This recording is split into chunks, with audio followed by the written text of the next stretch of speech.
The United States spent 34,000 lives and over $8 billion in inflation-adjusted dollars building the Panama Canal, fought a century of diplomatic battles to control it, and formally handed it over to Panama in 1999 under a treaty everyone assumed closed. The book on great power competition over the most important 51 miles of water on Earth. Here's the number that reopens that book. Roughly 6% of global maritime trade and an estimated 40% of U.S. container traffic pass through the Panama Canal every year. And on either end of it sit two ports, Balboa on the Pacific side and Cristobal on the Atlantic side, that have been operated since 1997 by a Hong Kong-based conglomerate with deep, well-documented ties to the Chinese state. The United States did not lose control of the Panama Canal in a war or a treaty renegotiation.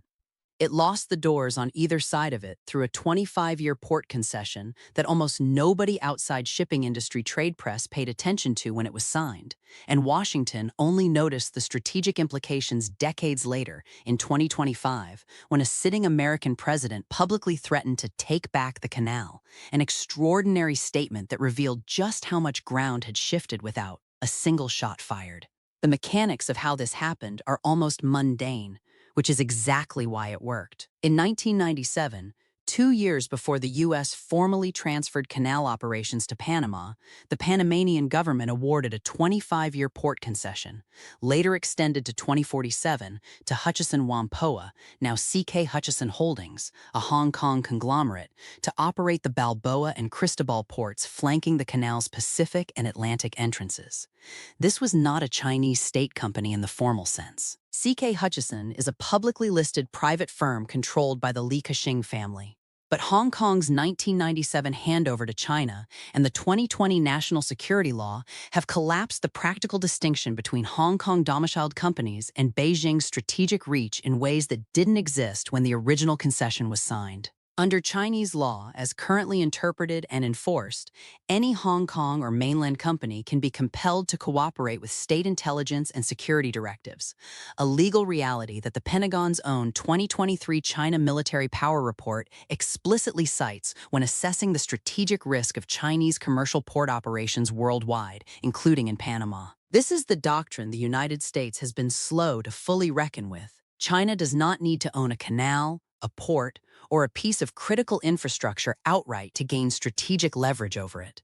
It needs commercial control exercised through nominally private companies that can be converted into strategic access, intelligence collection, or denial capability if and when Beijing decides to use it. The same playbook has played out at ports in Greece's Piraeus, Pakistan's Gwadar, Sri Lanka's Hambantota, and dozens of other strategically located harbors across the Belt and Road Initiative's Maritime corridor, an initiative that has funneled an estimated $1 trillion in infrastructure financing globally since 2013, much of it specifically targeting ports and chokepoints that sit astride the world's busiest shipping lanes. Panama is simply the most consequential example because of what sits at the other end of the canal. The United States itself, for whom an estimated 40% of all container traffic, much of it linking the populous U.S. East Coast to Asian manufacturing, depends on uninterrupted canal access. The escalation that brought this dormant issue into open political conflict came in early 2025, when the Trump administration began publicly accusing Panama of allowing Chinese control over the canal, despite the fact that the canal itself, as opposed to the flanking ports, has been operated by the Panama Canal Authority, a Panamanian state agency, since the 1999 handover, with no Chinese ownership. Stake in the waterway's actual operations. The accusation conflated two distinct things, the Canal Authority and the port concessions.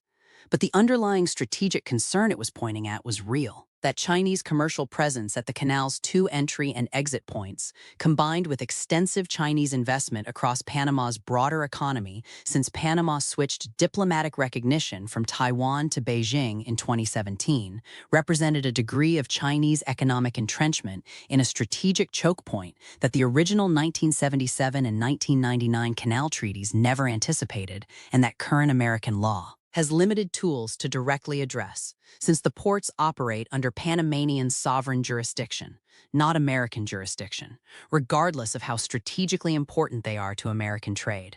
Panama's pivot toward Beijing didn't happen in a vacuum. When Panama switched recognition from Taipei to Beijing in 2017, it triggered a wave of Chinese investment commitments. A proposed $4.1 billion high-speed rail line connecting Panama City to the Costa Rican border, expanded port and logistics investment, and Panama's formal accession to China's Belt and Road Initiative in 2018, making it one of the first Latin American countries to do so. Not all of these projects materialized at the scale initially announced, and Panama, under domestic political pressure, formally withdrew from the Belt and Road Framework in 2025 following the diplomatic standoff with Washington, illustrating that Panamanian alignment with Beijing was never as deep or irreversible as the 2017 to 2020 investment wave suggested. But the episode revealed something important about how small, strategically located states navigate great power competition. Panama played both sides for maximum leverage,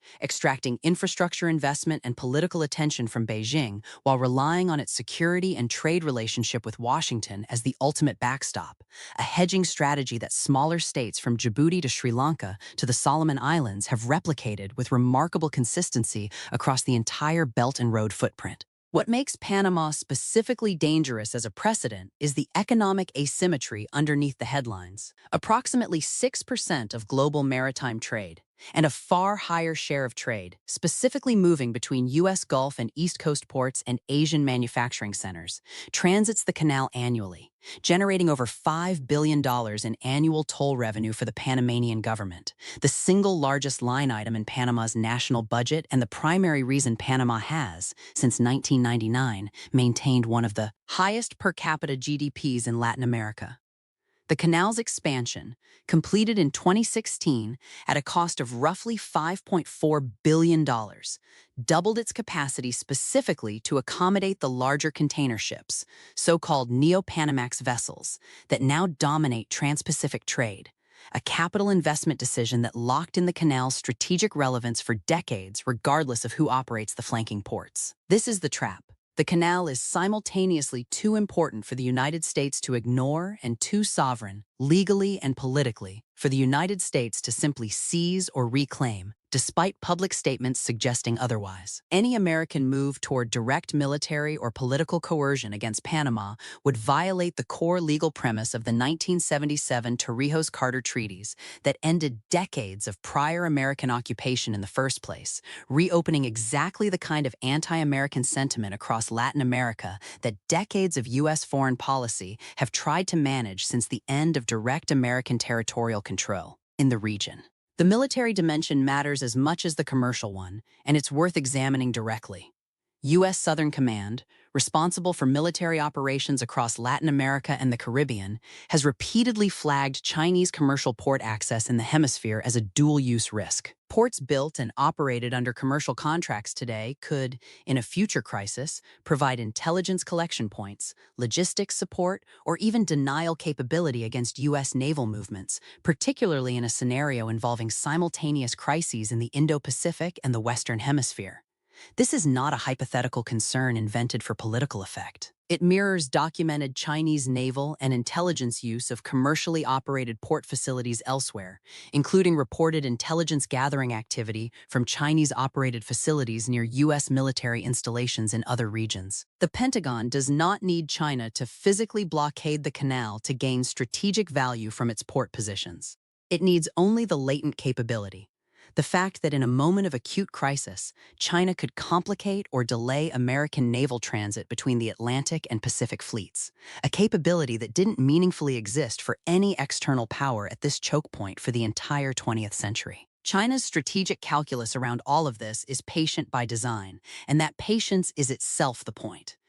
Beijing has shown no indication of wanting to provoke a direct confrontation over Panama specifically, because doing so would undermine the entire model that has made the Belt and Road Initiative's port strategy effective everywhere else. Quiet, commercially justified, legally unobjectionable investment that accumulates strategic value precisely because no single transaction looks alarming in isolation. The 1997 Hutchison concession, the 2017 diplomatic switch, the 2018 Belt and Road accession, decades of incremental, individually defensible steps that collectively produced a strategic position no single American administration was positioned to prevent or reverse through any single policy action, because no single step crossed a threshold that would have justified intervention at the time it occurred. This is the structural lesson of the entire Belt and Road maritime strategy.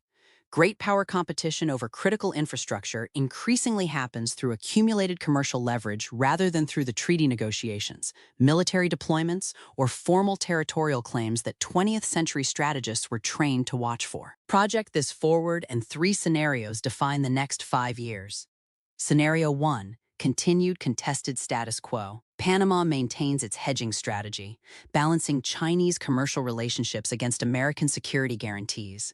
The Canal Authority remains Panamanian-controlled, and periodic American political rhetoric about reclaiming the canal produces diplomatic friction without triggering actual treaty renegotiation or military action. Most regional analysts assign this the highest probability, somewhere around 50 to 60%, because it requires no party to take the kind of decisive, legally risky action that would fundamentally alter the current arrangement. Scenario 2. Negotiated American reassertion.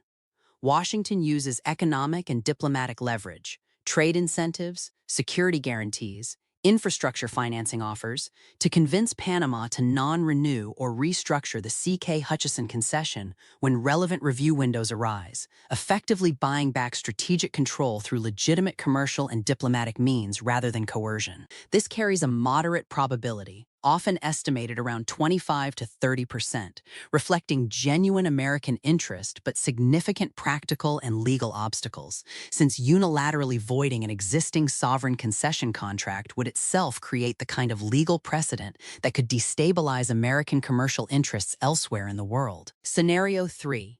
Escalatory confrontation. Continued American rhetorical pressure, potentially including economic coercion or more direct military signaling, pushes Panama toward a defensive nationalist posture and deeper, more formal alignment with Beijing as a hedge against perceived American overreach, the opposite of Washington's stated goal. Analysts place this at a lower but non-trivial 15 to 20%, since this is precisely the kind of self-defeating outcome that intense political rhetoric, detached from the actual legal and commercial levers available, risks producing.